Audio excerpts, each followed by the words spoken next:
السلام علیکم یا علی مدر اعوذ باللہ من الشیطان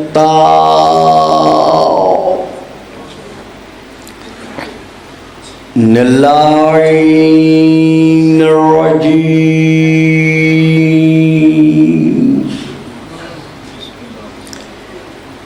بسم اللہ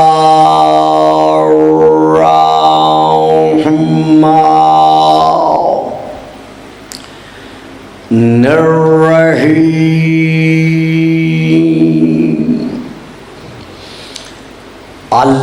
الحمد للہ الذی جعل لیلۃ القدر خیرا من الف شہر والشکر للہ الذی جعلنا من اہل لیلۃ القدر والصلاة والسلام علی معدن فیوضات لیلۃ القدر محمد المبعوث صلوات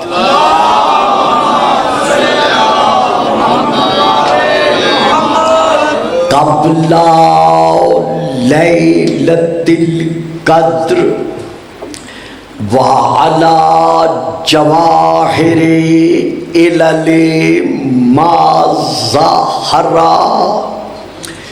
فی لیلۃ القدر ثم الصلاۃ علی آلہ الذین هم محالو کتاب اللہ المنزل فی لیلۃ القدر بل ہم کتاب اللہ الناطق المنزل فی لیلۃ القدر وعلی شیعتہم الذین ہم اوراق کتاب اللہ الذی نزل فی لیلۃ القدر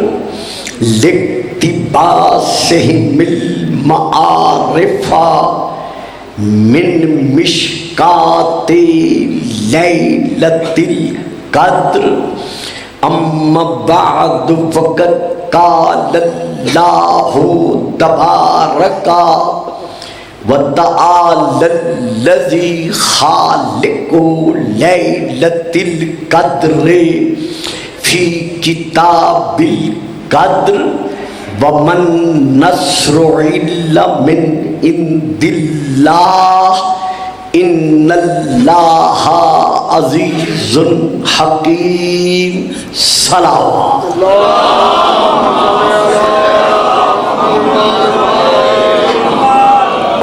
نعرہ تکبیر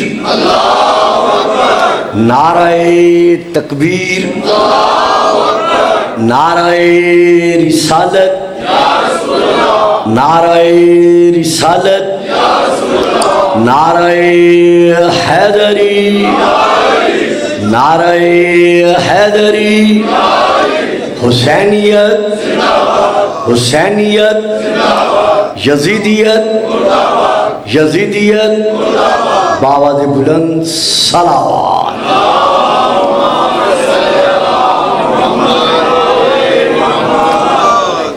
ولایت محمد و آل محمد کے سائے میں، پھر عرض کر رہا ہوں، ولایت محمد و آل محمد کے سائے میں۔ یہ بچہ، یہ بیٹا جوان ادھر کر دے، میرے پاس سے دے، آ جاؤ میرا بیٹا، میرے پاس آ جاؤ، آ جاؤ، خدا تمہیں صحت دے، آ جائے میرے پاس، بیٹھ جاؤ، آرام سے بیٹھو، شاباش شاباش۔ ولایت محمد و آل محمد کے سائے میں زندگی کے بسر ہونے والے ایک ایک سانس کو معراج عبادت تسلیم کرنے والے میرے معظم مکرم سامعین، ابھی 2 دن پہلے وہ کیا جگہ کا نام ہے، نگہبان کے ہاں پٹھان والی، وہاں میں نے اسی موضوع کے پیش نظر چند کلمات ادا کرنے کے بعد عرض کیا تھا کہ انشاءاللہ مضمون کو میں یہیں روک رہا ہوں۔ اب جو مجھے وزیر آباد حاضر ہونا ہے تو جہاں میں روک رہا ہوں وہیں سے، باقر شاہ جی ٹھیک ٹھاک ہو، خیر ہے، وہیں سے موضوع کو لے کے میں آگے چل سکوں گا۔ تو اس آیت میں ترجمہ عرض کرتا چلوں، وَمَن نَصْرُ إِلَّا مِنْ عِنْدِ اللَّهِ إِنَّ اللَّهَ عَزِيزٌ حَكِيمٌ۔ سورہ نمبر 8 کی یہ آیت نمبر 10 ہے، جس میں اللہ ارشاد فرما رہا ہے کہ مدد صرف اور صرف اللہ کی طرف سے ہے۔ یہ ہے ایک آیت۔ دوسری آیت جس میں اللہ پھر اپنے حبیب سے ارشاد فرما رہا ہے، یہ سورہ نمبر 25 کی سورہ الفرقان کی یہ آیت ہے، وَكَفَى بِرَبِّكَ ہادیم و نصیرا، کہ میرا حبیب تیرا رب تیری ہدایت کے لیے اور تیری نصرت کے لیے کافی ہے۔ کیا جی بچہ ذرا آرام سے بیٹھا، بیٹا آپ پیچھے جا کے کھیلیں، شاباش، جاؤ میرا بیٹا، جاؤ وہاں بیٹھ کے کھیلتے رہو۔ یہ ہے دوسری آیت۔ اب میں تیسری آیت پڑھ رہا ہوں جو میں نے وہاں پڑھی تھی، سورہ نمبر 2 کی یہ آیت ہے جو اب میں پڑھ رہا ہوں۔ اللہ صاحبان اسلام سے ارشاد فرما رہا ہے، وَمَا لَكُمْ مِن دُونِ اللَّهِ مِن وَلِيٍّ وَلَا نَصِيرٍ، کہ اے مسلمانوں، اللہ کی ذات کے علاوہ نہ تمہارا کوئی والی و وارث ہے اور نہ ہی تمہارا کوئی یار و مددگار ہے۔ اسی طرح ایک اور آیت بھی میں نے اس دن پڑھی تھی تقریر کے دوران، وہ یہ تھی، نعم المولا و نعم النصیر، ہر مولا سے بہتر مولا اللہ کی ذات ہے اور ہر مددگار سے بہتر مددگار صرف اور صرف اللہ ہے۔ اس جیسی اور آیات بھی ہے جن کو پڑھ کر لکھا بھی جا رہا ہے، کہا بھی جا رہا ہے کہ جب اللہ کا قرآن میں یہ فیصلہ ہے کہ اللہ بذات خود ناصر ہے، نصیر ہے، مددگار ہے، تو پھر کسی نبی کو یا کسی رسول کو یا کسی ولی کو مدد کے لیے کیوں پکارا جاتا ہے؟ جب خدا کا یہ فیصلہ ہے کہ نحن اقرب الیہ من حبل الورید، کہ کہ ہم ہر ایک کی شارک سے زیادہ قریب ہیں، تو پھر جو قریب ہے اسے چھوڑ کر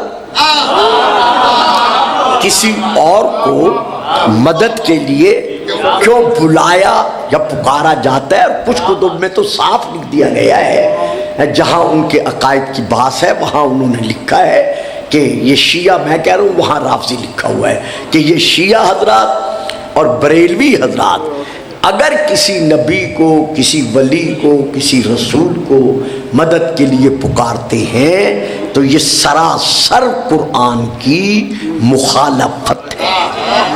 تو اس کے ایک جز کو میں نے اس دن عرض کیا تھا، ایک جز یا 2 جز ہو سکتا ہے، ٹائم پر منحصر ہے، میں آج لے رہا، پھر بھی تشریحی تو رہے گی۔ یہ الگ بات ہے کہ اگر یہی نورانی چہرے اس علاقے میں کہیں پھر مجھے نظر آئے تو میں بڑھا سکوں گا، ورنہ میں روک دوں گا۔ میں یہاں پر پہلے دن وہاں تقریر میں عرض کر چکا ہوں کہ شیعان محمد و آل محمد کا یہ عقیدہ بالتوحید ہے۔ دیکھیے میں کبھی وزیر آباد میں اس سال تو نہیں، چونکہ اس کے لیے 2-3 تقریریں اکٹھی چاہیے، 150 بنیادی عقائد ہیں شیعہ اثنا عشریہ کے، یعنی ہم جو شیعان محمد و آل محمد کہلوا رہے ہیں، ہمارے 2 4 5 10 20 50 عقائد نہیں، 150 عقائد بنیادی طور پر ہیں شیعان محمد و آل محمد کے، اور ان بنیادی عقائد میں سے سب سے پہلا بنیادی عقیدہ جو ہے وہ عقیدہ بالتوحید ہے۔ توجہ فرمائی آپ صاحبان، یعنی یہ ہمارا جو عقیدہ بالتوحید ہے یہ پہلا بنیادی ہمارا عقیدہ ہے۔ تو ہم شیعان محمد و آل محمد کا یہ عقیدہ بالتوحید ہے کہ بالذات مطلقاً مددگار، ناصر، نصیر اللہ کی ذات ہے۔ میرا فکرہ لیجیے گا، میں یہاں رکنا نہیں چاہتا کیونکہ مجھے آگے بڑھنا ہے، یعنی بالذات مطلقاً اگر کوئی ناصر ہے، نصیر ہے تو وہ فقط اللہ کی ذات ہے۔ اب مطلقاً سے مراد کیا ہے؟ بالذات سے مراد کیا ہے؟ کہ اللہ کو کسی اور نے نصرت کرنے کی، مدد کرنے کی طاقت نہیں بخشی، یعنی اللہ مدد کرنے میں کسی اور کی عطا کردہ قوت اور طاقت کا محتاج نہیں ہے۔ تو اللہ بالذات قادر ہے، بالذات قدیر ہے، بالذات ناصر ہے، بالذات نصیر ہے۔ اب اللہ نے اپنی مشیت کے سائے میں، اپنے ارادے کے سائے میں اگر کسی کو اپنے اسم نصیر کا مظہر بنا دیا ہے تو پھر اس سے مدد مانگنا یہ بدعت نہیں، بلکہ یہ کل بھی عبادت تھا اور آج بھی عبادت ہے۔ اس پر میں نے شیعہ پر اور باقی چند آیات پر گفتگو کر چکا ہوں، میں اسے دہرانا نہیں چاہتا۔ اب اسی سلسلے میں میں آیت پڑھ رہا ہوں سورہ الصف کی، یہ سورہ نمبر ہے 61 آیت نمبر ہے 14، جو میں آپ کے سامنے اس وقت موضوع میرا ذہن میں رہے کہ جسے اللہ مددگار بنا دے اس سے مدد مانگنا سراسر عبادت ہے۔ تو اسی موضوع کے پیش نظر میں سورہ الصف کی سورہ نمبر 61 کی آیت نمبر 14 کی گھروں میں جا کے دیکھ لیجئے گا، تلاوت کر رہا ہوں۔ ارشاد خداوندی ہے یا ایھا الذین آمنوا کونوا انصار اللہ کما قال عیسی ابن مریم للحواریین من انصاری الی اللہ قال الحواریون نحن انصار اللہ۔ اللہ اپنی زبان بے زبانی کے ساتھ ارشاد فرما رہا ہے کہ اے مسلمانوں کونو تم ہو جاؤ انصار اللہ، اللہ کے مددگار۔ واسا نہیں دیکھیے جو حضرات سامنے بیٹھتے ہیں نا انہیں بات لینی پڑتی ہے، جو نہیں لے سکتے وہ ذرا سائڈ پہ بیٹھ جایا کرے تاکہ لینے والے بیٹھ سکے۔ درود پڑھیے گا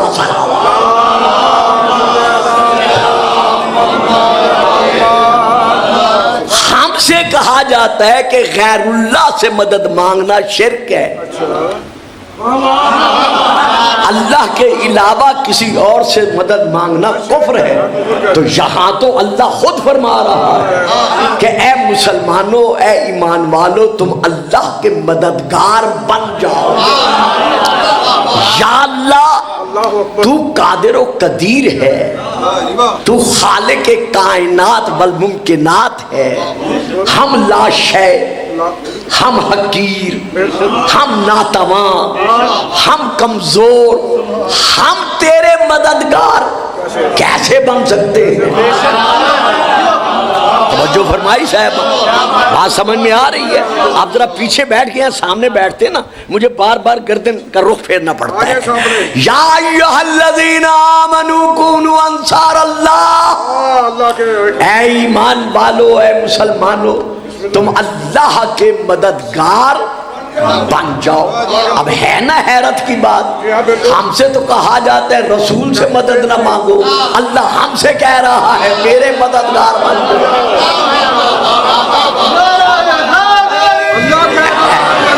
دے پانی دے، دے بزرگوں کو پانی دے۔ یہ لے صاحب، میں پھر لے لوں گا، کوئی بات نہیں۔ مددگار بن جاؤ کس کے؟ اللہ کے۔ تو اب آپ کی طرف سے، اپنی طرف سے میں عرض کر رہا ہوں یا الہ العالمین، یا رب العالمین، ہم تیرے مددگار کیسے بن سکتے ہیں؟ اب آگے اللہ ہمیں مثال سے سمجھا رہا ہے کہ تم میرے مددگار کیسے بن سکتے ہو۔ کما قال عیسی ابن مریم للحواریین، جیسے عیسیٰ بن مریم نے اپنے حواریوں سے، اپنے صحابیوں سے کہا تھا کہ من انصاری الی اللہ، تم میں سے کون ہے ایسا جو اللہ کی رضا کی خاطر میری مدد کرے؟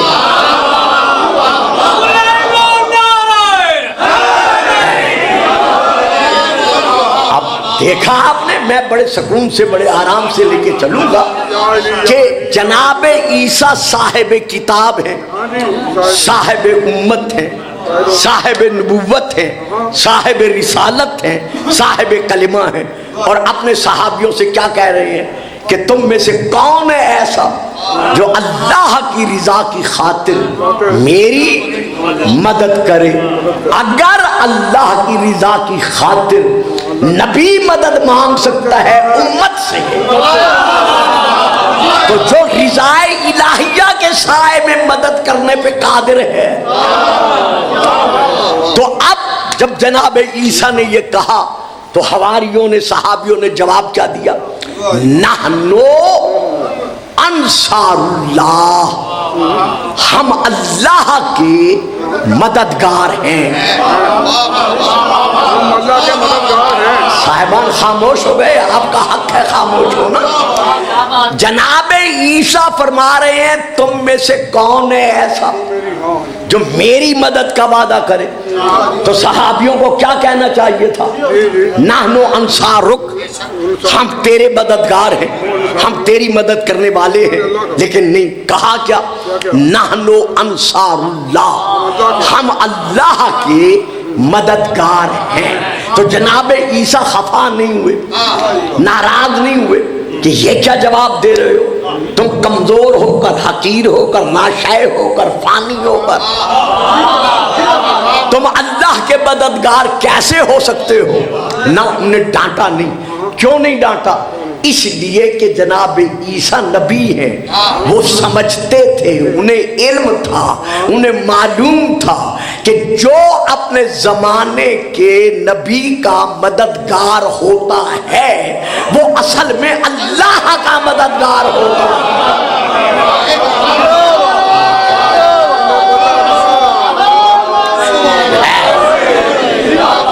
بات سمجھ میں آئی ہے صاحبہ؟ نہیں، سن لیں بات، سن لیں آرام سے، میں پڑھوں گا انشاءاللہ اسی موضوع پر بڑے سکون سے۔ ٹھیک ہے حال میں کافی لوگ بے حال ہو چکے ہیں، لیکن کوئی بات نہیں ہے، بات نے آگے بڑھنا ہے۔ نحنو انصار اللہ، ہم اللہ کے مددگار ہیں۔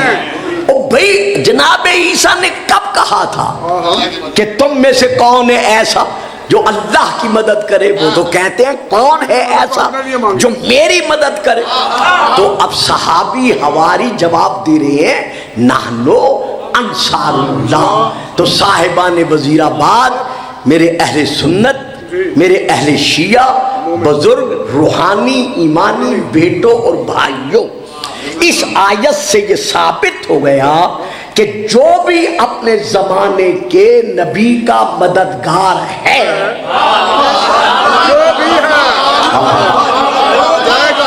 وہ صرف اپنے زمانے کے نبی کا مددگار نہیں ہوتا بلکہ وہ اللہ کا مددگار ہوتا ہے۔ اب یہ ہے ایک مقدمہ، ذہنوں میں رہے۔ اب میں اور آیت پڑھ رہا ہوں، پھر اس کا مقدمہ دے رہا ہوں، دونوں مقدموں کو ملا کر جسے ہم کہتے ہیں صغرا اور کبرا، پھر میں اس کا نتیجہ عرض کرتا ہوں۔ اب میں آیت پڑھ رہا ہوں سورہ الکہف کی، جس میں اللہ ارشاد فرما رہا ہے وَمَا كُنْتُ مُتَّخِذَ الْمُضِلِّينَ عَضُدًا، میں اللہ کسی گمراہ کو، کسی بھٹکے ہوئے کو، کسی بے دین مشرک کافر کو اپنا مددگار نہیں بنا۔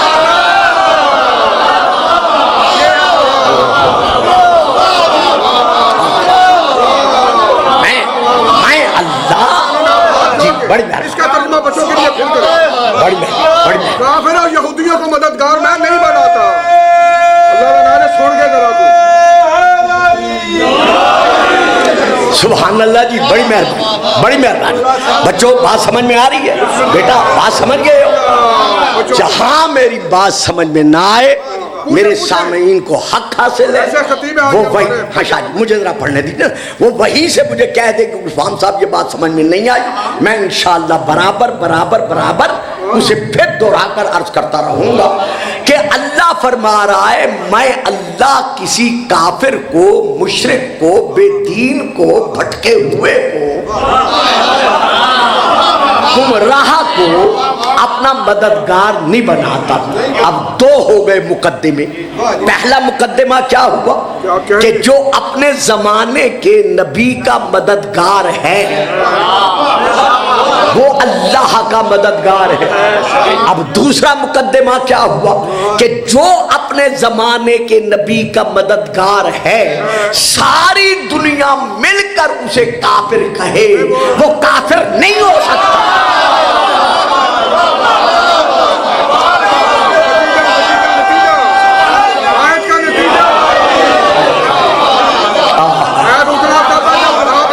یہ اللہ کا فیصلہ ہے پتر، گل سمجھ آ رہی ہے؟ سمجھ رہے ہو میری بات کو؟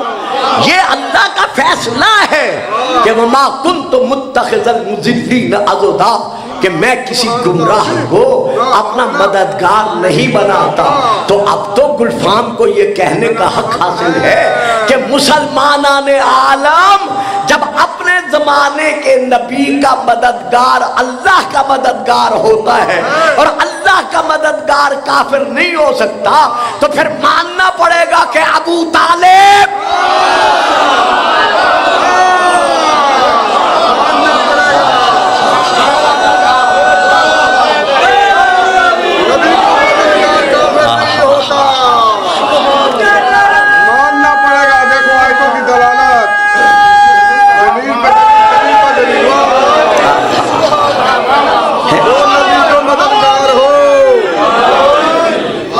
تسلیم کرنا پڑے گا, یہ ماننا پڑے گا کہ حضرت ابو طالب علیہ السلام نے ساری زندگی کا ایک ایک سانس محمد کی نصرت کے لیے وقف کر دیا. اسی لیے یہ ہے کتاب شرح نہج البلاغہ جلد نمبر 3, علامہ ابن ابی الحدید کی, اہل سنت کی بہت بڑی کتابوں میں سے ایک کتاب ہے نہج البلاغہ. مفسر اس کے جو ہیں, شارح اس کے جو ہیں علامہ ابن ابی الحدید معتزلی ہیں, وہ لکھتے ہیں وَلَوْلَا عَلِيٌّ وَلَوْلَا أَبُو طَالِبٍ وَابْنُهُ لَمَا مَثَلُ الدِّينُ شَخْصًا وَقَامًا. لوگوں, ابو طالب کو کافر کہنے سے پہلے سوچ لو کہ اگر ابو طالب اور ابو طالب کا بیٹا علی نہ ہوتے تو اسلام اپنے پاؤں پہ کھڑا ہوا نظر نہ.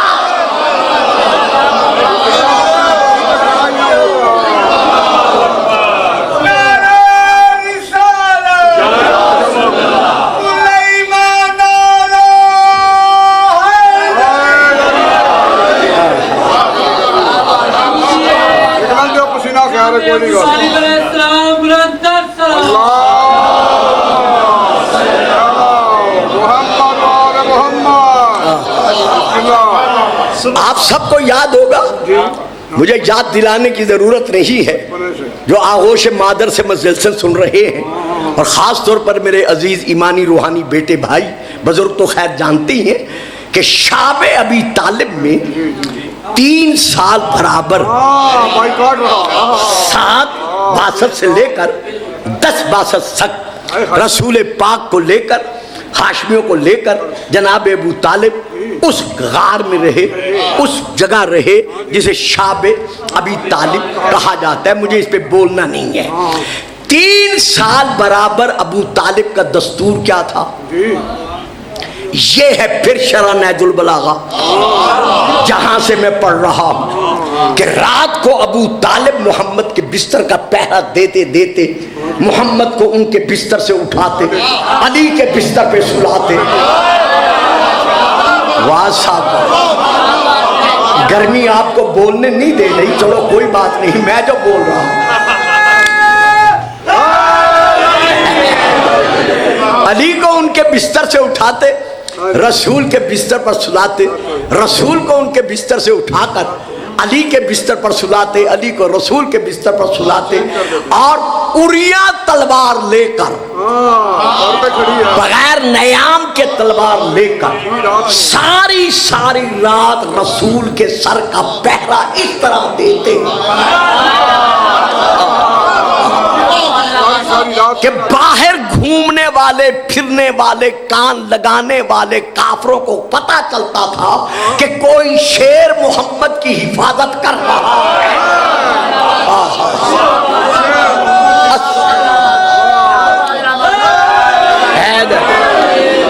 دیوان ابی طالب صفحہ نمبر 104, پھر نام لے رہا ہوں, مجھے یاد ہے, میں دعا مانگوں گا, میرے ذہن میں ہے.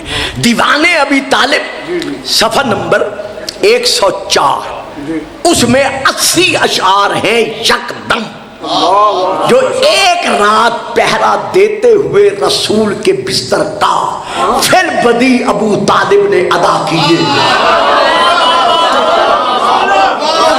دیکھیے, یہ موضوعات, یہ تقریریں ایسی نہیں ہوتی, صاحبان علم جانتے ہیں, جو 1 گھنٹے میں بیان ہو یا 2 دن میں بیان ہو. اس کے لیے کم از کم خمسہ چاہیے.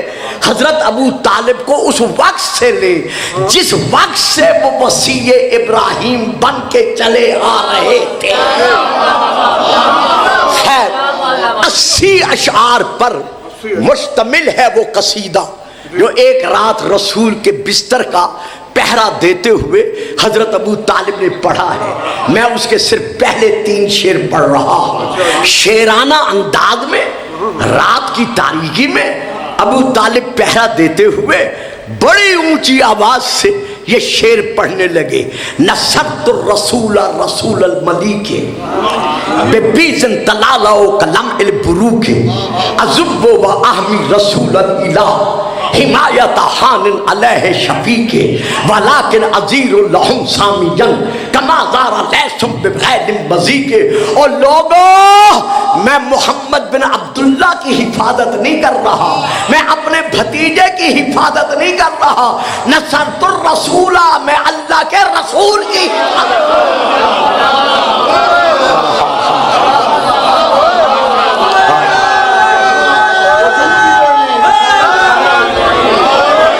نہیں صاحب. ایک بات یاد رکھیں, جو نعرہ نہیں لگائے گا نا میں اشارہ کر دوں گا کہ اس نے نعرہ نہیں لگایا, پھر خفا نہ ہو جانا مجھ پر. مل کے نعرہ ہے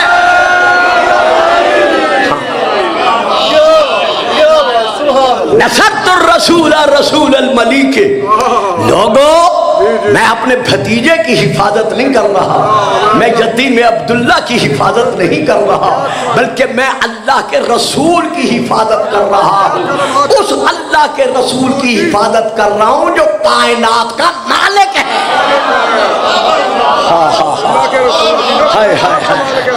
اب بتاؤ یہ اسلام نہیں تو اور کیا ہے؟ بولتے نہیں, خاموش ہو گئے. یہ اظہار اسلام نہیں تو اور کیا ہے؟ بے بیزن تلالہ و کلام البرو کے. دیکھ رہے ہو میرے ہاتھ میں جو تلوار ہے, یہ معمولی تلوار نہیں ہے, بجلی کی چمک سے زیادہ اس کی چمک اور سفیدی ہے. میں اس وقت لگانا نہیں, جب آپ اشارہ یہ ہے. دیکھیے پھر ایک بات دیتا چلو, پھر آگے بڑھتا ہوں. ہاں اچھا, گھڑی بھی بہت تیز چل رہی ہے. ایک بات یہاں اور دینا چاہتا ہوں. جب میں نے میٹرک کیا تھا اس وقت ہمارے نصاب میں تھا, اور پھر جب ایم اے اسلامیات تک پہنچا تو اس وقت بھی تھا. اب ہے کہ نہیں ہے مجھے پتہ نہیں ہے, کہ رسول پاک سے اسی شاب ابی طالب میں رسول نے 3 سالوں کے بعد کہا تھا کہ چچا جان جو عہد نامہ انہوں نے چمڑے کی تھیلی میں بند کر کے کعبہ کے اندر لٹکایا تھا, اسے دیمک نے صاف کر دیا ہے. چمڑے کی تھیلی اسی طرح ہے اور اس میں سوا اللہ کے نام کے اور کوئی نام باقی نہیں ہے. رکھے علماء عامہ کے سروں پر قرآن, ہر مقام پر میں یہ بھانگے دوحل کہنے کے لیے موجود ہوں, تیار ہوں. تمام کتب میں یہی ہے کہ ابو طالب نے اگر کچھ کہا تو یہی کہا کہ بیٹا کیا یہ رب نے خبر دی ہے؟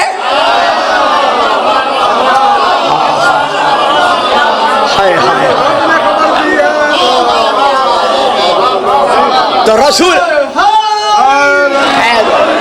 رسول پاک نے فرمایا ہاں چچا جان یہ میرے رب نے مجھے خبر دی ہے. ابو طالب نے شک نہیں کیا,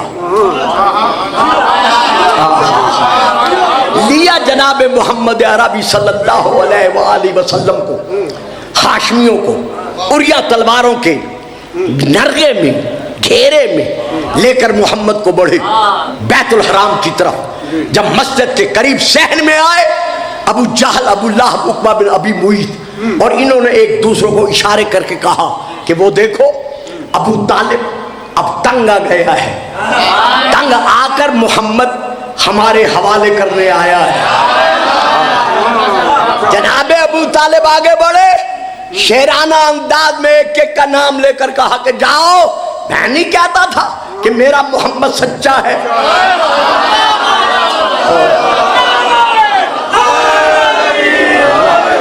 واہ صاحب واہ, بچوں سمجھ رہے ہو نا, کل سمجھ آ رہی ہے نا؟ جاؤ, میں نہیں کہتا تھا کہ میرا محمد سچا ہے. سب سے بڑی سچائی کی اس کے دلیل اب یہ ہے کہ تمہارے عہد نامے کو جو چمڑے کی تھیلی میں بند ہے دیمک نے چاٹ لیا ہے, اس میں صرف اللہ کا نام باقی ہے. جاؤ جا کے کھولو, جو محمد نے کہا ہے وہ سچ ہے. جب سچ ہے تو پھر کلمہ پڑھو.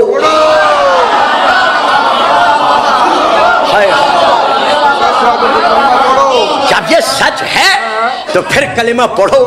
جلدی سے گئے, تھیلی کو کھولا, اب جو عہد نامہ نکالا تو تو سب کے عقل کے طوطے اڑ گئے، زمین و آسمان آنکھوں کے سامنے گھوم گئے کہ سوا اللہ کے نام کے باقی سب کچھ صفا تھا، ختم تھا۔ اب سب نے سر جھکائے، ابو جہل، ابو لہب اور عقبہ بن ابی معیط کہنے لگے ارے ابو طالب تیرے بھتیجے کا جادو تو اتنا آگے بڑھ چکا ہے، جادو کا نام آنا تھا۔ اب یہاں ابو طالب نے ایک پھر بدی پھر قصیدہ پڑھا ہے، میں اس کا ایک شعر پڑھ رہا ہوں۔ ایک دفعہ رسول کو دیکھا، ایک طرف کافروں کو دیکھا، دیکھ کر کہتے ہیں بیٹا محمد واللہ لن یصلوا الیک بجمعہم حتی وسدا فی التراب دفینا، بیٹا رب اکبر کی قسم ہے یہ سارے کافر مل کر تیرا ایک بال بھی بیگا نہیں کر سکتے جب تک میں ابو طالب زمین میں دفن نہ کر دیا۔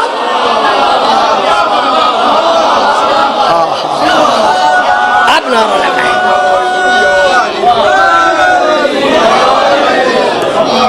ہاتھ مجھے اشارہ دے کے آپ کا میں ہاتھ جوڑتا ہوں، آپ بھی نعرہ تکبیر، نعرہ تکبیر، نعرہ رسالت، نعرہ رسالت، نعرہ حیدری، حیدری، حیدری، حسینیت زندہ باد، حسینیت زندہ باد، حسینیت زندہ باد، حسینیت،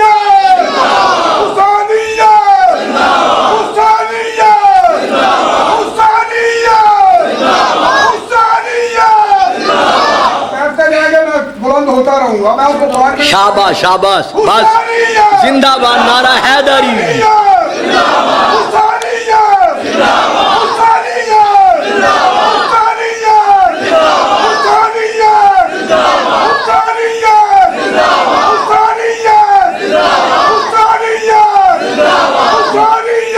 شاباش شاہ جی، بس کر دے۔ ماشاءاللہ، جزاک اللہ، جیتے رہے، سلامتی ہو، یہ جذبہ اسی طرح قائم رہے اور یہ جذبہ قبر میں، حشر میں، نشر میں اسی طرح ظاہر ہوتا رہے۔ اب دیکھیے، اگر حضرت ابو طالب کے اسلام پر یا ایمان پر یا ان کی نصرت و یاری و مددگاری پر شک کرو گے یا اعتراض کرو گے تو دعوت ذوالعشیرہ میں جب علی نے محمد عربی صلی اللہ علیہ وآلہ وسلم کی دعوت پر مدد کا اعلان کیا تھا تو ابو طالب نے بیٹے کو روکا کیوں نہیں؟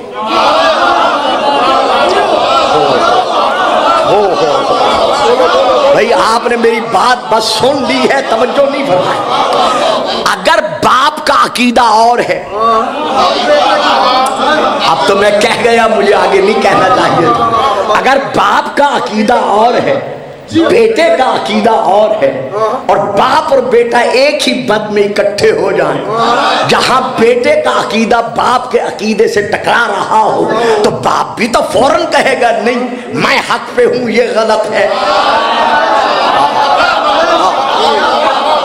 لیکن اب آئیے، میں 3 کتابوں کے نام لے رہا۔ نمبر 1 تاریخ کامل، علامہ ابن اسیر کی، جلد نمبر 2، صفحہ نمبر 63۔ نمبر 2 تاریخ طبری، جلد نمبر 2، اس کا بھی اتفاقاً عربی میں ہے دونوں، اس کا بھی اتفاقاً صفحہ نمبر جو ہے وہ وہی 63 ہے۔ رسول پاک نے دعوت ذوالعشیرہ میں جو خطبہ پڑھا، جسے اسلامی تبلیغ کا پہلا بنیادی خطبہ کہا جاتا ہے، پہلا خطبہ، سب صاحبان علم بیٹھے ہیں، میں کسی غیر حاضر مجمع میں نہیں پڑھ رہا، تو جب رسول نے خطبہ پڑھا تو خطبے کے بعد یہ میرے ہاتھ میں تحریر ہے، فوٹو کاپی ہے اس صفحے کی، خطبے کے بعد رسول نے جو پہلا لفظ ادا کیا ہے وہ یہی ہے، فَأَيُّكُمْ يُوَازِرُنِي عَلَى هَذَا الْأَمْرِ، کون ہے تمہارا حاضرین میں سے ایسا جو اس دین اسلام کی تبلیغ کے سلسلے میں میری مدد کرے.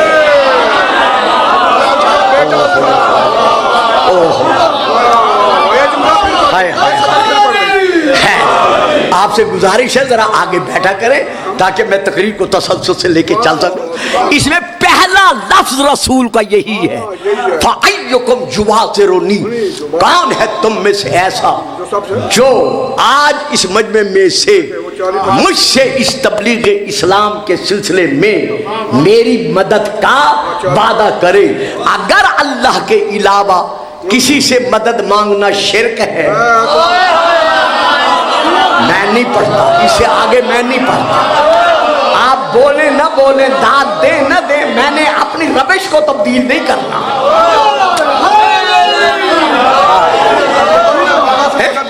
یعنی پہلا رسول, یہ شیعہ سنی دونوں میں, میں نے شیعہ کتاب کا حوالہ نہیں دیا.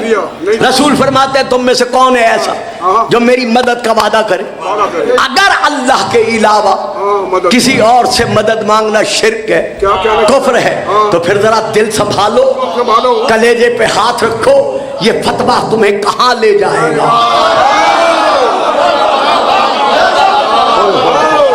ہوئے ہوئے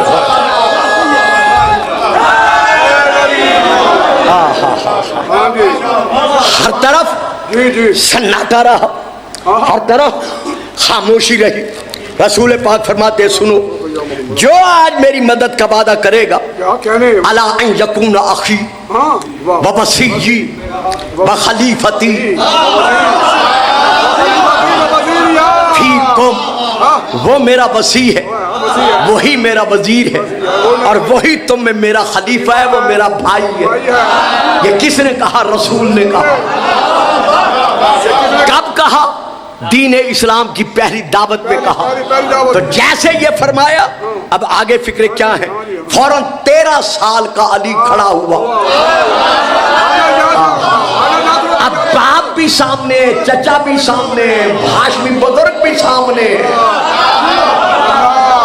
13 سال کے علی نے شیرانہ انداز میں گرج کر کہا انا یا نبی اللہ, یا نبی اللہ, میں آپ کی مدد کا وعدہ کرتا ہوں. یا محمد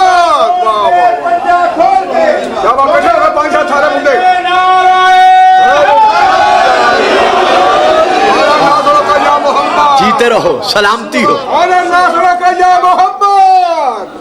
ارے یا نبی اللہ, اے اللہ کے نبی, میں اکون وزیرک علیہ, میں آپ کی مدد کا اس امر تبلیغ پر وعدہ کرتا ہوں, یعنی میں آپ کا وزیر بنتا ہوں. یہ ہے ایک حوالہ. آگے کی عبارت میں چھوڑ رہا ہوں جو پچھلے سال مجھے یاد ہے.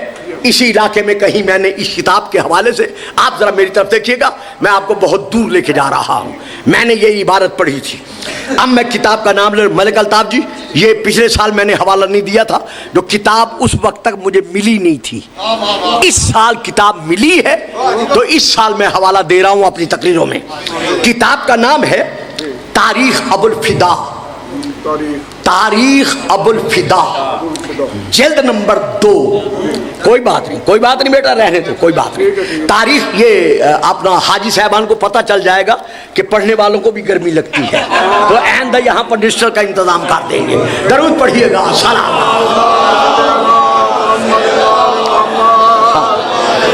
اچھا جی, تاریخ کا نام ہے تاریخ ابو الفدا, جلد نمبر 2, صفحہ نمبر 13, سطر نمبر 6 سے لے کر 11 تک. 1317 ہجری کی یہ کتاب چھپی ہوئی ہے, یعنی 19ویں صدی میں شروع میں. اس کو 120 سال ہو گئے ہیں اس کتاب کو چھپے ہوئے. یہ اردو کا ترجمہ ہے. میں اس کی تلاش میں تھا, مجھے نہیں مل سکا. جب تک مجھے نہیں ملا, چونکہ میں بغیر دیکھے روایت نہیں پڑھتا, حوالہ نہیں دیتا, جب تک یہ مجھے نہیں ملا میں نے حوالہ نہیں دیا. اب یہ میری لائبریری میں موجود ہے, لہذا میں ایک ایک حرف وہی پڑھوں گا جو اس کتاب میں درج ہے، اور یہ فوٹو کاپی میرے ہاتھ میں ہے، جس نے بعد میں دیکھنا ہو اسے پورا حق حاصل ہے۔ لیکن ایک آدھ آدمی جب پورا جھمکٹا ہو جائے اور کہے قبلہ فوٹو کاپی کرا دے تو اتنا میرے پاس وقت نہیں ہوتا۔ تو لیجئے، یہ اس کتاب سے میں لے کر پڑھ رہا ہوں۔ تمام خطبے کے بعد آپ نے فرمایا، اب ایک ایک حرف وہی ہے جو وہاں کتاب میں ہے، آپ نے فرمایا کون شخص تم میں سے اس امر کا اقتدا کر کے، یعنی اسلامی تبلیغ کے سلسلے میں اس امر کا اقتدا کر کے میرا بھائی وسیع اور خلیفہ بننا چاہتا ہے۔ یہ کتاب یہ میرے ہاتھ میں ہے، خلیفہ بننا چاہتا ہے۔ اس وقت سب موجود تھے اور حضرت پر ایک ہجوم تھا۔ حضرت علی نے عرض کی کہ یا رسول اللہ، میں آپ کے دشمنوں کو نیزے ماروں گا۔ ہائے ہائے، واہ صاحبہ، واہ صاحبہ، اللہ اکبر۔ میں پہلے ایک اشارہ کر گیا ہوں، لیکن مجھے افسوس ہے میرا مجمع کافی خاموش رہا ہے۔ یا رسول اللہ، میں آپ کے دشمنوں کو نیزے ماروں گا اور ٹانگیں کاٹوں گا اور آپ کا وزیر ہوں گا۔ اگر ابو طالب مسلمان نہیں تھا تو بیٹے پہ ناراض کیوں نہیں ہوا؟ ہائے ہائے ہائے، اوئے ہوئے ہوئے،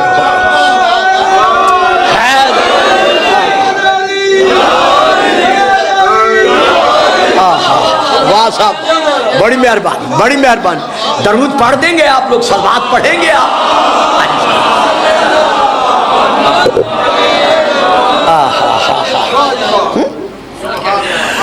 اور آپ کا وزیر ہوں گا۔ حضرت نے اسی وقت علی مرتضیٰ کی گردن پر، یہ وہی ہے، گردن پر ہاتھ مبارک رکھ کر ارشاد فرمایا کہ یہ میرا بھائی ہے اور میرا وصی ہے اور میرا خلیفہ ہے۔ میں نام نہیں لوں گا، آپ میں سے جو سوشل میڈیا دیکھنے کے عادی ہیں ان کے ذہنوں میں نام آئے گا، باقیوں کے نہیں آئے گا، میں بھی نام نہیں لوں گا۔ اگر آج کوئی سوشل میڈیا پر یہ بیان جاری کرتا ہے کہ رسول نے قرآن کو اپنا وصی کہا ہے اور ساری زندگی کسی کو اپنا وصی نہیں کہا، تو بھائی جان محترم مکرم، ذرا ہماری کتابیں نہیں پڑھتے نہ پڑھو، اپنی تو پڑھ لو۔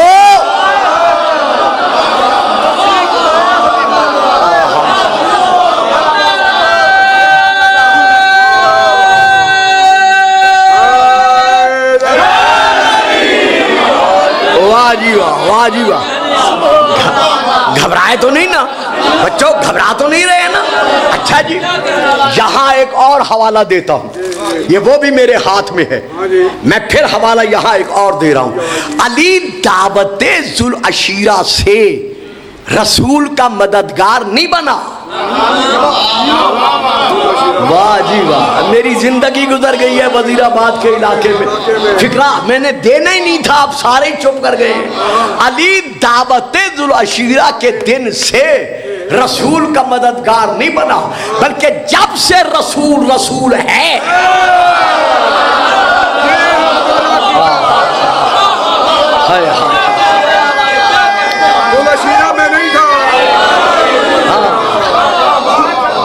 جب سے رسول رسول ہے تب سے علی رسول کا مددگار ہے۔ یہ ہے کتاب، یہ حوالہ دے رہا ہوں، تاریخ بغداد، اہل سنت بھائیوں کی، بڑی بھائیوں کی بہت بڑی کتاب تاریخ بغداد، جلد نمبر 11 صفحہ نمبر 173 عربی میں، وہاں یہ موجود ہے۔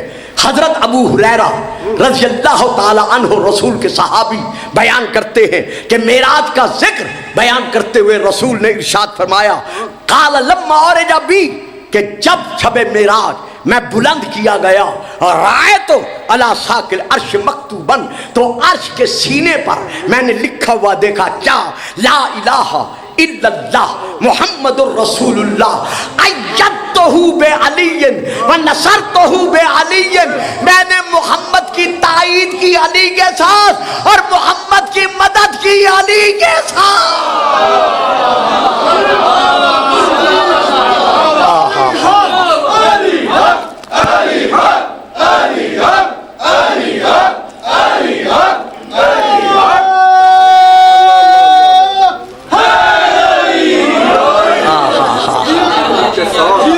تو اب تو پتہ چل گیا نا کہ علی رسول کا ناصر ہے۔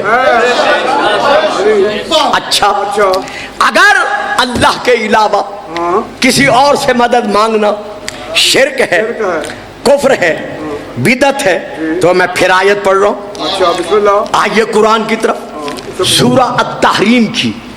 اب میں آیت پڑھ رہا ہوں، تشریح نہیں کروں گا، آیت پڑھوں گا۔ وَإِن تَظَاهَرَ عَلَيْهِ فَإِنَّ اللَّهَ هُوَ مَوْلَاهُ وَجِبْرِيلُ وَصَالِحُ الْمُؤْمِنِينَ وَالْمَلَائِكَةُ بَعْدَ ذَلِكَ ظَهِيرٌ۔ اگر تم دونوں اپنے ارادے پر قائم رہو تو میرا محمد بے وارث نہیں ہے۔ ہائے ہائے ہائے ہائے، اس کا ایک مددگار اللہ ہے، دوسرا مددگار جبرائیل ہے۔ اب جبرائیل اللہ نہیں، واہ سنگھ تھک گئے ہو نا، تھک گئے ہو نا۔ ایک مددگار اللہ ہے، دوسرا مددگار جبرائیل ہے۔ اب جبرائیل اللہ نہیں، تیسرا مددگار صالح المومنین ہے۔ واہ جی واہ، اور باقی ملائکہ اس کے مددگار ہیں۔ صاحبان اسلام، اب آئیے علماء سے پوچھئے یہ صالح المومنین کون ہے؟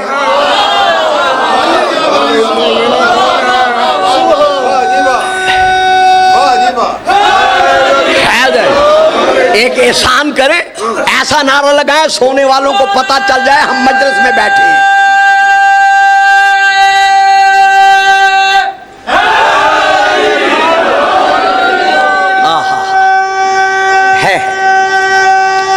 جیو، واہ جی واہ، سبحان اللہ سبحان اللہ، سلامتی ہو۔ اللہ مددگار ہے، اللہ مددگار ہے، فرشتے واضح صاف ہے نا۔ جبرائیل مددگار ہے، کوئی شک نہیں ہے۔ ملائکہ مددگار ہے، کوئی شک نہیں ہے۔ یہ صالح المومنین کون ہے؟ یا اللہ یہاں بھی نام لے، کہا پگلے اگر نام لے لیتا تو کئی ہم نام کہہ دیتے وہ ہم ہیں۔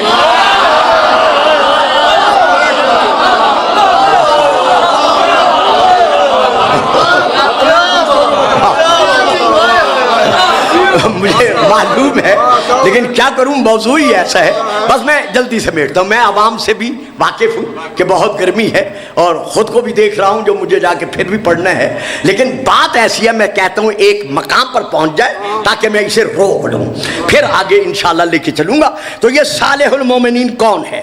یہ لیجئے، میں کتاب کا نام لے رہا ہوں۔ اس صالح المومنین کے متعلق کتاب میں درج ہے، کتاب کا نام ہے تفسیر در منصور۔ یہ آپ سن چکے ہیں مجھ سے، یہ حوالہ الگ ہے لیکن کتاب وہی ہے۔ جلد نمبر 6، صفحہ نمبر 244، سطر نمبر 6 سے لے کر 9۔ حضرت عبداللہ بن عباس رضی اللہ تعالی عنہما سے کچھ لوگوں نے سوال کیا کہ اللہ مددگار ہے، ظاہر ہے، جبرائیل مددگار ہے، معلوم ہے، فرشتے مددگار ہیں، بے شک ہیں، لیکن یہ صالح المومنین کون ہے؟ یہ ہے میرے ہاتھ میں کتاب کا فوٹو کاپی۔ جب پوچھا صالح المومنین کون ہے تو انہوں نے کہا اگر پوچھنا چاہتے ہو تو پھر سنو، یہی سوال میں نے رسول سے کیا تھا، رسول نے فرمایا تھا ہوا علی ابن ابی طالب۔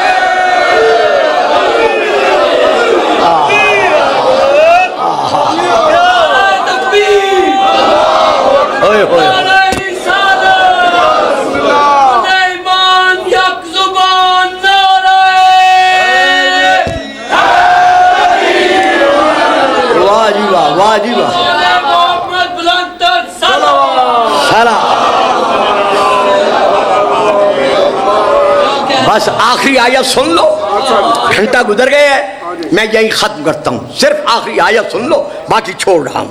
یہ اب جو آیت پڑھ رہا ہوں یہ سورہ نمبر 57 کی ہے، آیت نمبر 25 ہے، سورہ کا نام ہے الحدید، وہاں سے یہ آیت پڑھ رہا ہوں۔ اللہ فرما رہا ہے وَأَنزَلْنَا الْحَدِيدَ فِيهِ بَأْسٌ شَدِيدٌ وَمَنَافِعُ لِلنَّاسِ وَلِيَعْلَمَ اللَّهُ مَن يَنصُرُهُ وَرُسُلَهُ بِالْغَیبِ، ہم نے لوہا نازل کیا،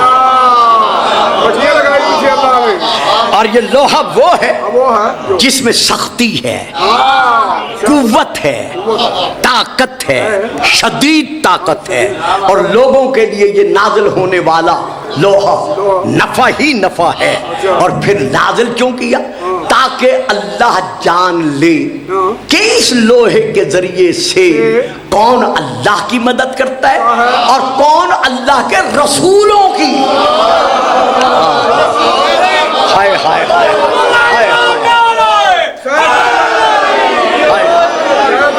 ایک رسول کی نہیں، ایک رسول کی نہیں بیٹا، بات سمجھ میں آ رہی ہے؟ ایک رسول کی نہیں، رسول کون؟ اللہ کے رسولوں کے، اور پھر آگے کیا ہے؟ اللہ اکبر، بالغیب، غیب رہتے ہوئے کون اللہ کے رسولوں کی مدد کرتا ہے۔ صاحب اب میں یہاں ایک حوالہ دے کر بات روک رہا ہوں، یہ کون سا لوہا ہے کہ جس لوہے کو ہاتھ میں لے کر اشجع الناس نے اپنی شجاعت کا لوہا منوایا؟ لوہا تو نکلتا ہے کانوں سے، زمینوں سے، یہ آسمان سے اترنے والا لوہا کون سا ہے؟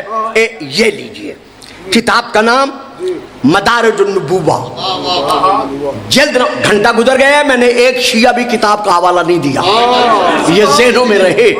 کتاب کا نام مدارج النبوہ، جلد نمبر 2، صفحہ نمبر 122، اصل کتاب فارسی زبان میں، سکھر صوبہ سندھ پاکستان کی چھپی ہوئی، اس کا اردو ترجمہ سکھر سے شائع ہو چکا ہے، میں وہاں سے پڑھ رہا ہوں۔ حضرت شیخ عبدالحق محدث دہلوی اس کتاب کے اسی صفحے اور انہی سطر پر تحریر فرما رہے ہیں، بدع مسکین خصہ اللہ بمزید یقین، کہ ظاہراً قصہ ناد علی مظہر العجائب، ہائے ہائے ہائے ہائے، کہ ظاہراً قصہ ناد علی مظہر العجائب، ہمدری معاملہ و معارکہ واقع شدہ است، کہ میں شاہ عبدالحق محدث دہلوی یقین کے ساتھ کہتا ہوں کہ جنگ احد میں رسول کو کہا گیا ناد علی، پکار علی کو،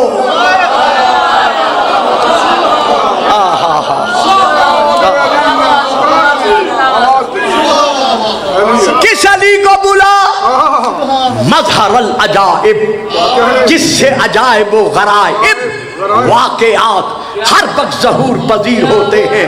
کبھی مدینے سے مدائن جا رہا ہے، کبھی شام میں نوح کو زندہ کر کے دکھا رہا ہے، کبھی ڈوبا ہوا سورج پلٹا کے منوا رہا ہے کہ میں کل بھی علی تھا، میں آج بھی۔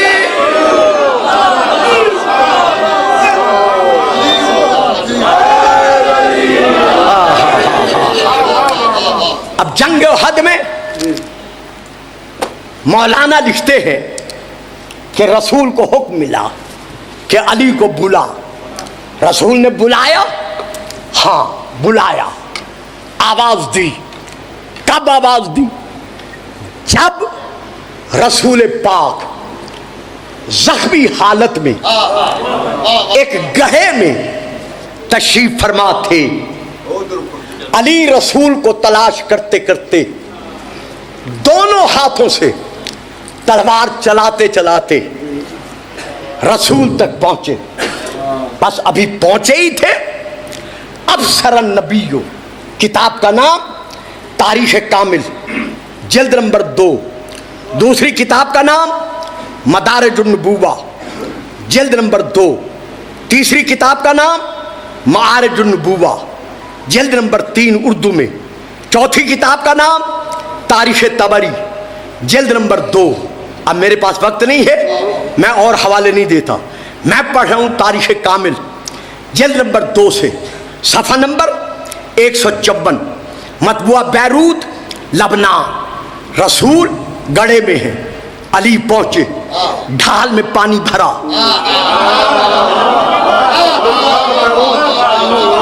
اسی نعرے کی گونج میں ایک دعا مانگے، ہمارا شفقت بیٹا بہت سخت شفقت چیمن جی ہاں، ان کے داماد یعنی وہ بہت سخت بیمار ہیں اور وہ ہاسپٹل میں داخل ہیں، دعا کریں نعرے کی گونج میں کہ خدا انہیں صحت کاملہ عطا فرمائے۔ تو جب علی نے گوشہ امامہ کو پانی میں ڈبو کر مصطفیٰ کے چہرے کو اور مصطفیٰ بنایا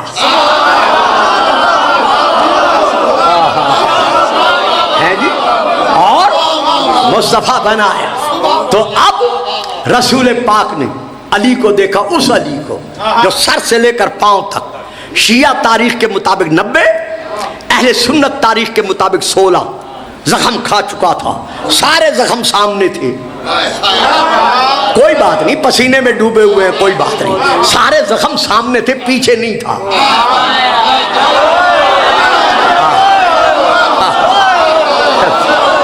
پشت پر کوئی زخم نہیں تھا، سارے زخم سامنے تھے، پشت دکھاتا تو پشت پہ زخم ہوتے۔ اب بس جی بس آخری فکر سن لو، پھر موضوع رہ گیا پھر کبھی۔ رسول پاک نے کیا کیا؟ یہ لکھتے ہیں کہ رسول پاک نے دیکھا ابصر النبی جماعۃ من المشرکین، مشرکین مکہ کی ایک جماعت کو دیکھا کہ وہ رسول کا شمع حیات گل کرنے کے لیے، یعنی آپ کو قتل کرنے کے لیے آگے بڑھ رہے ہیں۔ جیسے ان کو بڑھتے ہوئے دیکھا، فقال علی، علی سے کہا احمل علیہم، علی ان پہ حملہ کر۔ علی جیو بابا جی، واہ جی سلامتی ہو، احمل علیہم، علی ان پہ حملہ کر۔ فحمل علیہم، علی نے ان پہ حملہ کیا، ففرقہم، بھاگنے والوں کی اولادوں کو علی نے بھگا دیا۔ ہائے ہائے۔ ثم ابصر النبی جماعۃ اخری، رسول نے پھر کافروں اور مشرکوں کی ایک اور جماعت کو اپنی طرف بڑھتے ہوئے دیکھا۔ فقال علی احمل علیہم، علی سے کہا علی ان پہ حملہ کر۔ اب میں آپ سے پوچھتا ہوں، جو رسول انگلی کے اشارے سے چاند شک کر کے دکھا سکتا ہے، ہائے ہائے، جو رسول اپنے ارادے سے لوح محفوظ کی تحریر بدل کے دکھا سکتا ہے، وہ اگر کافروں سے کہتا مر جاؤ، کیا سارے مر نہ جاتے؟ پھر علی سے کیوں کہہ رہا ہے علی تو حملہ کر، تو حملہ کر، تو حملہ کر؟ صرف اس لیے کہہ رہا ہے تاکہ قیامت تک پتہ چل جائے کہ جب بھی مشکل کا وقت آئے نبی کی سنت کو نہ چھوڑنا۔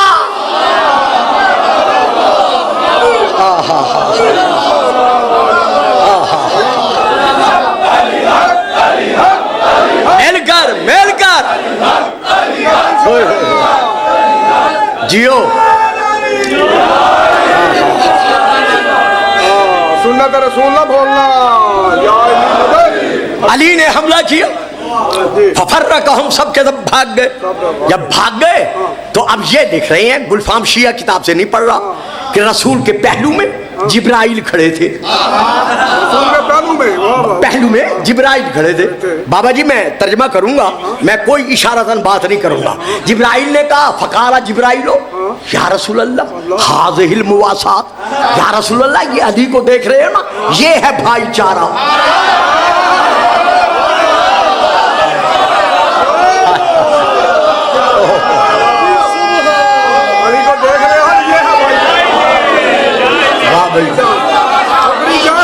میری طرف سے آپ کے لیے،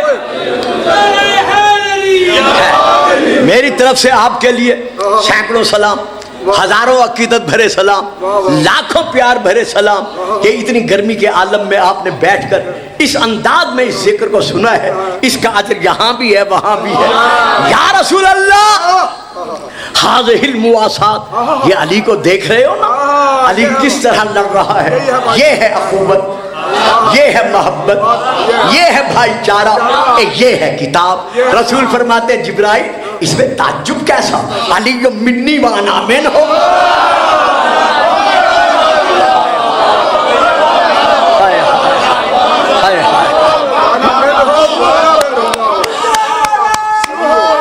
علی علی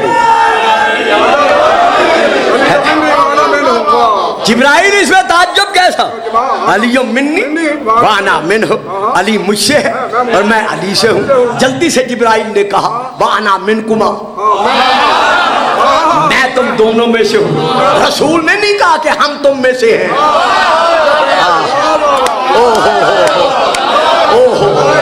بلکہ جبرائیل کہتا ہے انا منکما۔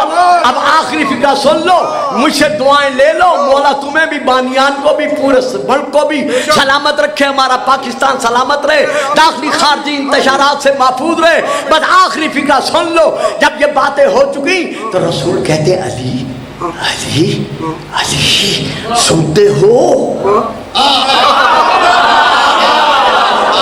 علی سنتے ہو کیا یا رسول اللہ؟ تمہارے حق میں ایک ندا گونج رہی ہے، اور وہ ندا ایک مصرع تھی عربی کا، فارسی شاعر نے ایک مصرع لگا کے اسے شعر بنا دیا۔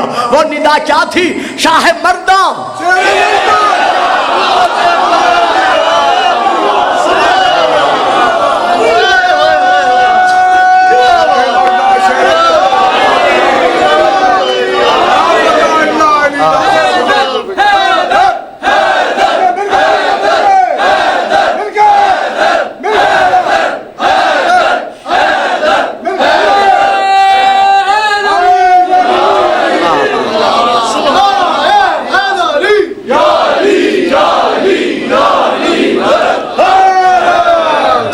ہونے کے باوجود ساری زندگی علی یہی کہتے رہے انا عبد من عبید محمد، کہ میں محمد کے غلاموں میں سے ایک غلام، اور یہی علی کی دعا تھی کہ یا اللہ مجھے ایک ایسا بیٹا، میری شجاعت کا وارث، ایک ایسا فرزند عطا فرما جو ساری زندگی رسول کونین کے بیٹوں کا بھائی ہونے کے باوجود اپنے آپ کو غلام کہواتا رہے۔ رونے والوں، عزاداروں، دعائے علی و بطول کے نتیجے کا نام ہے عباس۔ علی و بطول کی دعاؤں کا سبحان اللہ۔ جیتے رہو، سلامت رہو۔ جب یوم عاشور سن 61 ہجری میدان کربلا میں لڑتے لڑتے پیاسوں کی آس عباس کے دونوں بازو شہید ہو گئے۔ اب ابن سعد نے ندا دے کر کہا شامیو، کوفیو، جس نے علی سے بدلہ لینا ہو اس کے بیٹے عباس سے بدلہ لے لیں۔ اس کے بازو سلامت نہیں ہے، یہ اب اپنا دفاع نہیں کر سکتا۔ تاریخ میں یہ فکرے ہیں 4000 کمانوں میں سے 4000 تیر نکلے۔ ذرا اندازہ لگاؤ، سبحان اللہ سبحان اللہ۔ 4000 کمانوں میں سے 4000 تیر نکلے، سر سے لے کر پاؤں تک جناب عباس تیروں میں چھپ گئے۔ مجھے مولا آپ جانتے ہیں، مجھ سے واقف ہیں، میں بچپن سے آپ کی خدمت میں مولا کی مداحی میں زندگی بسر کرتا چلا آ رہا ہوں۔ میں قسمیں نہیں کھاتا، لیکن اب مجھے قسم کھانی پڑ رہی ہے، مجھے وفائے عباس کی قسم ہے، میں نے خود تاریخ میں پڑھا ہے کہ اتنے تیر برسے کہ عباس کی دونوں آنکھوں میں 7 تیر لگے۔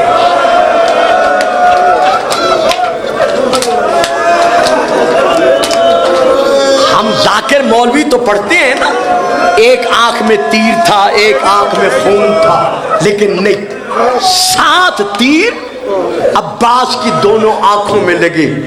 ایک ظالم نے سر پہ گرز مارا، ایک یوں درمیان سے سر پھٹ گیا، دماغ نکل کر شانوں پر گرا۔ ایک اور ظالم نے کمر میں نیزہ مارا، نیزہ اتنے زور سے لگا کہ عباس زین سے منہ کے بل زمین پر آئے۔ کیسے عباس زمین پر آئے؟ حسین کے ہاتھ کمر پر آئے۔ آواز دے کر کہا الآن انکسر ظہری عباس، اب میری کمر ٹوٹ گئی۔ اللہ اکبر۔ حسین کی یہ ندا تھی، ایک اور ندا بھی تھی۔ وہ کیا ندا تھی؟ سیدہ زینب کے سر سے چادر اتری، خاک اٹھا کر بالوں میں ڈالی، دونوں الٹے بازو سر پر رکھے، آسمان کی طرف دیکھ کر کہا واہ حجابا، ہائے میرا پردہ، بیویوں اپنی چادریں سنبھال لو۔ جس کے سہارے وعدہ کیا تھا وہ سر پہ گرز کھا کے زمین پر آ گرا۔ یعنی یہ سر پر گرز اتنے زور سے لگا تھا کہ جب مدینے میں بشیر بن جزلم نے ندا دیتے ہوئے کہا تھا مدینے والوں، ہاشمیوں، روضہ رسول کا چراغ بجھ گئے، حسین مارا گیا۔ جب کہا نا حسین مارا گیا، بی بی ام البنین علیہ السلام نے ایک کنیز کو بھیجا کہ جاؤ اس ندا دینے والے کو بلا کے دروازے پہ لے آؤ۔ جب یہ دروازے پہ آیا، بی بی نے اندر سے پردے سے آواز دے کر کہا منادی یہ بتا کربلا میں کیا ہوا؟ کہتے ہیں بی بی کربلا میں حسین مارا گیا۔ فرمایا جب حسین مارا جا رہا تھا عباس کہاں تھا؟ یہ دیکھ کر کہتے ہیں بی بی آپ کا عباس سے رشتہ؟ کہا میں علی کا حرم، حسنین کو پالنے والی کنیز، عباس کی ماں ام البنین ہوں، ام البنین کا نام آنا تھا۔ طلب کر کہتا ہے بی بی پھر پہلے اپنے عباس کا پرسہ لے۔ وہ حسین سے پہلے مارا گیا۔ کہا لالا مجھے عباس کا پرسہ نہ دے، وہ تو حسین کا صدقہ تھا جو حسین پہ قربان ہوا۔ مجھے یہ بتا کہ عباس تھا، زندہ تھا، موجود تھا؟ کہا نہیں، وہ حسین سے پہلے مارا گیا۔ کہا کیسے مارا گیا؟ کہتا ہے بی بی اس کے سر پر گرز لگا تھا، درمیان سے سر پھٹ گیا۔ جلال میں آ کر بی بی نے اندر سے کہا خاموش،